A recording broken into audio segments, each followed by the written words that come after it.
நடிச்சு காட்டுறா. இதே மாதிரி உங்களுக்கும் சக்சஸ் ரொம்ப டிலே ஆகுதுன்னு நினைக்கிறீங்களா? அப்படின்னா இந்த கதை உங்களுக்கு தான். ஃபுல்லா பாருங்க. 100 days 100 குட்டி ஸ்டோரிஸ் சேலஞ்சில இன்னைக்கு டே 91. இந்த மாதிரி யூஸ்ஃபுல்லான குட்டி ஸ்டோரிஸ்க்கு நம்ம பேஜை ஃபாலோ பண்ணிக்கோங்க. ஒரு நாள் எறும்பும் பறவையும் தங்களுக்குள்ள ஒரு போட்டி வச்சுக்குதுங்க. மலையோட உச்சிய யாரு முதல்ல தொடுறாங்கன்றது அந்த போட்டி.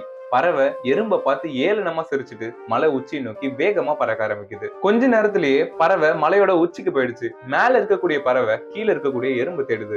அப்ப எறும்பு மலையடி வாரத்துல இருந்து பாதி தூரத்தை கூட தொடரல. இப்ப எறும்ப பார்த்து பறவை சொல்லுது, எனக்கு முன்னவே தெரியும் நான் தான் ஜெயிப்பேன்னு. ஒரு பறவை கிட்ட போயிட்டு ஒரு எறும்பு போட்டி போடலாமான்னு கிண்டல் பண்ணுது. கொஞ்ச நாட்கள்லயே அந்த எறும்போட விடா முயற்சியால அந்த எறும்பும் மலையோட உச்சியை வந்து அடையுது.